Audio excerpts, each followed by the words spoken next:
5G बहू। सुमित्रा जी का बेटा था अमित और बहू का नाम था अमृता।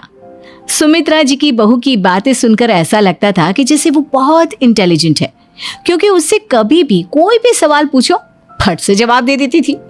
अरे भाई, उसके जवाब से तो गूगल भी पीछे रह जाता था। और इसलिए कम से कम सुमित्रा जी के घर में तो किसी को भी गूगल की जरूरत ही नहीं पड़ती थी। जब भी घर में कोई बात चलती, कोई कुछ भी कहता, तो अमृता फट से कह देती, ये तो मेरे साथ भी हुआ था, मुझे इसके बारे में सब मालूम है। एक दिन सुमित्रा जी अमित और अपनी बहू अमृता के साथ अमित के बुआ जी, फूफा जी यानी कि मुकेश और उर्मिला जी के यहाँ पर मिलने के लिए गए। अरे बहुत अच्छा किया अमित बेटा, इतने दिनों के बाद आए हो तुम। हाँ सुमित्रा भाभी, कभी तो आ जाया करिए अपने बच्चों को लेकर। आपकी बहू के आने से तो हमारे घर में भी रौनक आ गई है।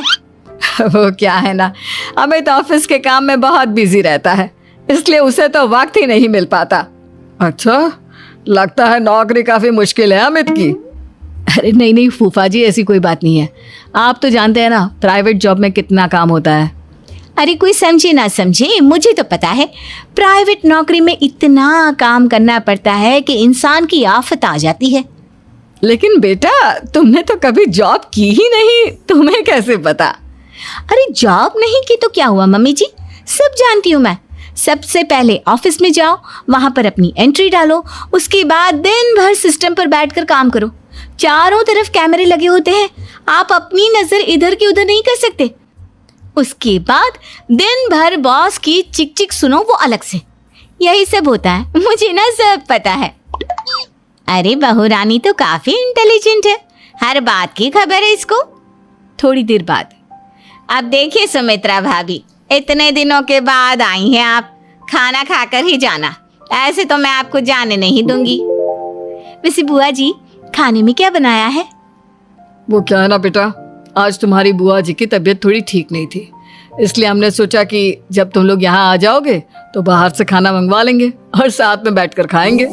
लेकिन बस प्रॉब्लम इतनी सी है कि मुझे बाहर से खाना ऑर्डर करना नहीं आता। सोचा जब अमित आएगा तो उसी को बोल दूंगी। अरे मुझे आता है ना, मैं कर देती हूँ ऑर्डर। बताइए क्या क्या मंगाना है आपको? इटालियन, कॉन्टिनेंटल, इंडियन, पंजाबी, सब पता है मुझे। क्या बात है बहू, क्या घर में भी खाना रोज बाहर से ऑर्डर करती हो? अरे नहीं नहीं बुआ जी, ऐसी कोई बात नहीं है, बस मुझे ना सब पता है। कोई बात नहीं अमृता, मैं अपने फोन से ऑर्डर कर देता हूँ।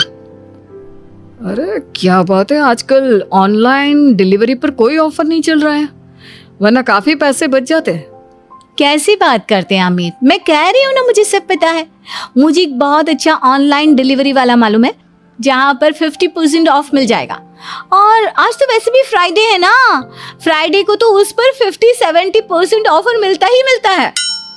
अरे क्या बात है, इसके बारे में तो मुझे पता ही नहीं था। अरे बेटा, जिस चीज के बारे में किसी को पता नहीं होता, हमारी बहू को पता होता है। एक काम कर, तू उसी को ऑर्डर करने दे।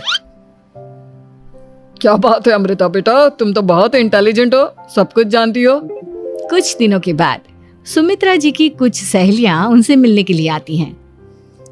अरे सुमित्रा बहन कैसी हो, बहू कैसी है तुम्हारी? अरे पूछिए मत, बहुत इंटेलिजेंट है मेरी बहू, सब कुछ जानती है। क्या बात है, बहू के आने के बाद तो औरतें दुखी हो जाती है, लेकिन तुम तो बहुत खुश लग रही हो। वो क्या है ना, मेरी बहू है ही इतनी अच्छी। अरे तो बुलाओ ना, हमारे साथ बैठेगी, बातें करेंगी तो हमें भी अच्छा लगेगा। सुमित्रा जी अमृता को बाहर बुलाती हैं और उसके बाद सब लोग बातें करने लगते हैं। क्या बताऊं, कुछ दिनों से घुटनों में इतना दर्द हो रहा है कि चला भी नहीं जाता। अब बुढ़ापे में तो ये सब चलता ही रहता है, क्या कर सकते हैं। आंटी जी, आप योगा करिए, योगा और साथ में ना काले तिल खाया करिए, आपके घुटनों का दर्द भाग जाएगा। लेकिन तुमको ये सब कैसे पता बेटा? अरे मेरे भी घुटनों में दर्द होने लगा था, मैंने योगा किया और काले तिल के साथ गुड़ मिलाकर उनके लड्डू बनाकर खाए, एकदम ठीक हो गए हैं मेरे पैर। अमृता, ये तुम क्या कह रही हो? इतनी कम उम्र में तुम्हारे पैरों में दर्द कैसे